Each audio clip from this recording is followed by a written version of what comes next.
Hi students, exercise 5.3 कर रहे हैं हम। कंटिन्यू कर रहे हैं। क्वेश्चन 12 थे, 12 से 11th तक के क्वेश्चंस हम लास्ट 3 लेक्चर्स में कवर कर चुके हैं। ठीक है, वो आप वहाँ चेक कर सकते हो। क्वेश्चन 12 देखिए, find the sum of first 40 integers divisible by 6। ठीक है, पॉजिटिव इंटीजर्स उन्होंने बोला है डिविजिबल बाय 6। तो फर्स्ट इंटीजर कौन सा हो जाएगा which is divisible by 6? That will be positive देना है। ठीक है, तो a is 6, first term will be 6। Next क्या होगा, बेसिकली हमें 6 के मल्टीपल्स लिखने हैं, 40 multiples, 6, 12, then 18, 24 and so on. ठीक है ना, और 40 टर्म्स लेनी है। ठीक है, तो इस सीक्वेंस का, इस एपी का फर्स्ट टर्म हो गया 6 एंड कॉमन डिफरेंस क्या होता है, second minus first, that will be 6। और क्योंकि मल्टीपल्स ऑफ 6 पूछा है तो ऑफ कोर्स 6 का ही डिफरेंस होगा। और हमें निकालना क्या है, सम ऑफ 40 टर्म्स, यानी हमें n दिया हुआ है 40। ठीक है ना, तो फॉर्मूला यूज़ कर लेते हैं सम टू n टर्म्स का, n/2 twice a plus n-1d। ठीक है, और ये आप अब खुद ट्राई करना, क्योंकि सारी वैल्यूज़ आपको नोन है, n भी पता है, a भी पता है और d भी पता है।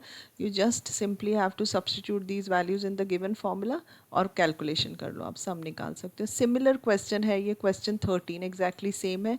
Find the sum of first 15 multiples of 8। यहाँ 8 के मल्टीपल्स लेने हैं हमें। ठीक है ना, तो first of course first number 8 हो जाएगा, second 8 multiplied by 2 16, then 8 multiplied by 3 24 and so on। कितनी लेनी है, 15 टर्म्स तक।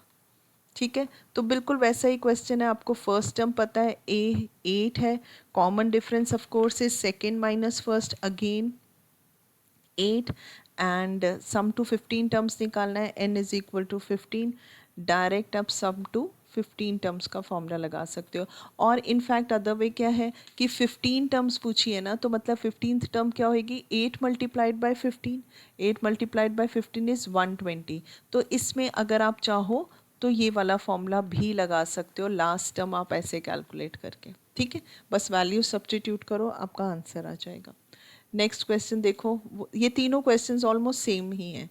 Find the sum of the odd numbers between 0 and 50। ठीक है, ऑड नंबर्स लेने हैं, तो ऑड नंबर्स ऑफ कोर्स क्या होंगे, 1, 3, 5 एंड लास्ट क्या होगा 49 तक।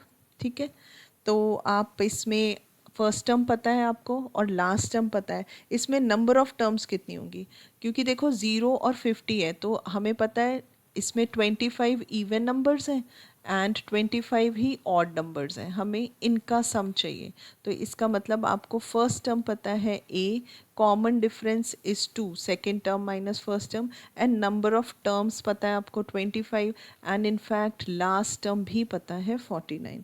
तो आप इसमें भी sum to 25 terms is equal to n/2 a plus l, ये वाला फॉर्मूला यूज़ करो और इसमें वैल्यू सब्स्टिट्यूट करके आंसर्स निकालो। ठीक है, मैं सिर्फ आपको हिंट्स दे रही हूँ, सारा सब मैं नहीं सॉल्व करूँगी, अदरवाइज़ आपके लिए करने के लिए कुछ नहीं बचेगा। ठीक है ना, तो आप कैलकुलेशन बाकी आप करो। अब ये देखो 15th क्वेश्चन से स्टार्ट होती हैं वर्ड प्रॉब्लम्स, ये भी बहुत इंपॉर्टेंट है। इनमें से वर्ड प्रॉब्लम्स में से एपी में एक क्वेश्चन एग्जाम में डेफिनेटली आ ही जाता है।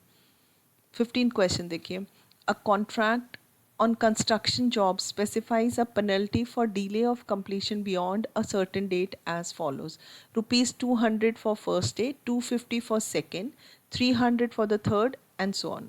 The penalty for each succeeding day being 50 more than for the preceding day. How much money the contractor has to pay as penalty if he has delayed the work by 30 days? Question को पहले समझ लो क्या है। Question क्या कह रहा है कि कंस्ट्रक्शन जॉब है, पर्टिकुलर टाइम इंटरवल में ख़त्म हो जाना चाहिए, और अगर नहीं होता तो पर डे की पेनल्टी लगनी शुरू होती है।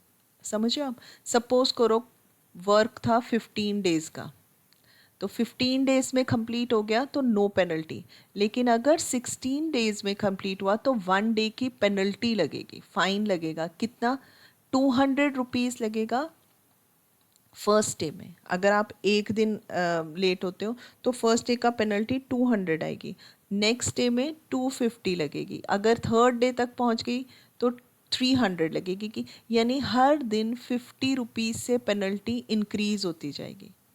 आप समझ रहे हो, अगर उसने 15 की जगह 17 डेज लगा लिए, यानी उसे 2 दिन की पेनल्टी लगी, पहले दिन 200 रुपीज़ और दूसरे दिन की 250 रुपीज़ लगेगी।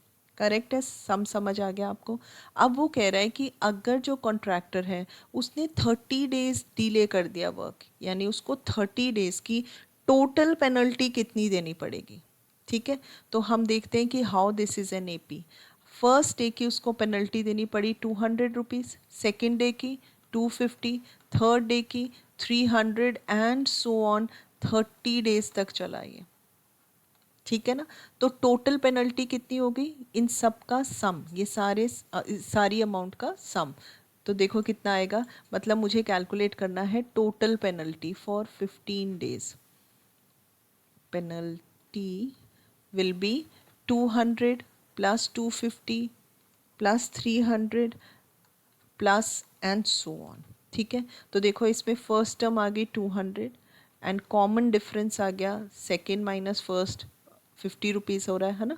एंड नंबर ऑफ टर्म्स, कितनी टर्म्स हैं, 30 डेज तक चला है ये। ठीक है, तो हमें निकालना है सम, तो सम टू 30 टर्म्स का फॉर्मूला लगा लो, 30/2 2a plus n-1 and common difference is 50। ठीक है ना, क्वेश्चन आपको समझ में आ गया, इक्वेशन बन गई, आपको सारी चीज़ें पता है, a पता है, n पता है, d पता है, बस अब इसे कैलकुलेट करो और आप टोटल पेनल्टी, ये टोटल सम फाइंड कर लो। तो ये इसको कैलकुलेट करके 27750 आ रहा है, यानी delay of 30 days will cost him how much, 27750 rupees. ठीक है, ये इतना फाइन लगेगा। सिमिलरली अब नेक्स्ट क्वेश्चन देखो, क्वेश्चन नंबर 16 वर्ड प्रॉब्लम है, अगेन ये भी इम्पॉर्टेंट क्वेश्चन है ये वाला।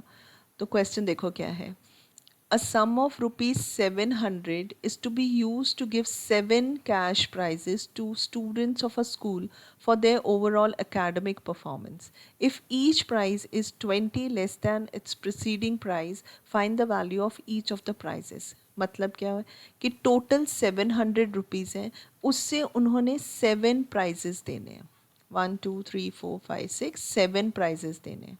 First prize, second prize, third prize. जो फर्स्ट प्राइज़ है हमें नहीं पता इतना है, लेकिन each prize, second prize is 20 less than first prize, third prize is 20 less than second prize and so on. ठीक है, टोटल प्राइजेस कितने देने हैं, 7, और उन सब का टोटल कितना है, 700, सम इज 700। ठीक है, तो क्वेश्चन कैसा हुआ कि अगर फर्स्ट जो क्या कहते हैं, फर्स्ट प्राइज़ है वो A रुपीज़ का है, तो सेकंड जो है वो A-20 है, थर्ड वाला A-40 है, 20 less than second prize, then A-50 and so on. ठीक है, तो फर्स्ट टर्म अगर ए है, ठीक है, फर्स्ट टर्म हम ए ले लेते हैं, सम और टोटल कितना है, एन कितना है, कितने प्राइजेस हैं, 7, एंड कॉमन डिफरेंस कितने का आ रहा है, देखो common difference is second term minus first term, कितना आ रहा है, -20 का, एंड सम ऑफ 7 टर्म्स कितना है, 700। ठीक है, तो हमें निकालना क्या है, find the value of each of the price. तो मतलब बेसिकली अगर मैं ए कैलकुलेट कर लेती हूँ ना, मुझे सारे प्राइजेस की वैल्यू पता चल जाएगी। तो सम टू 7 टर्म का फॉर्मूला लगा लेते हैं, 700 is equal to n/2 2a plus n-1 into d is -20। ठीक है, तो आप 2 यहाँ ले आते हैं लेफ्ट हैंड साइड में, 1400 7 2a -120, 7 डिवाइड कर देते हैं लेफ्ट साइड में ले जाके, तो दिस विल बी 200 2a -120, और 2a is equal to 200 plus 120 that is equal to 320, therefore a is equal to 320 upon 2 that is equal to 160।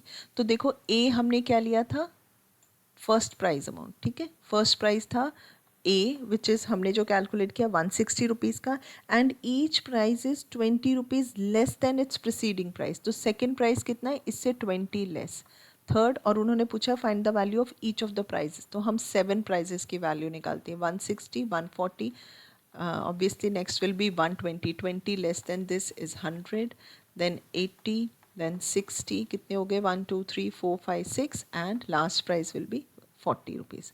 Clear है ये? तो वर्ड प्रॉब्लम्स में सिर्फ आप क्वेश्चन को समझो और उसको नंबर्स में कैसा क्या सीक्वेंस आ रहा है, क्या नंबर्स मिल रहे हैं, एपी क्या बन रहा है, उसकी हेल्प से आप ए और डी फाइंड कर लो और देख लो क्वेश्चन में क्या पूछा। सम पूछा है तो सम का फॉर्मूला लगा लो। ठीक है, तो this was your question number 16। ठीक है, नेक्स्ट वर्ड प्रॉब्लम्स जो हैं वो हम नेक्स्ट लेक्चर में करते हैं। Okay, and don't forget to like, share and subscribe to our channel which is schoolguru.net.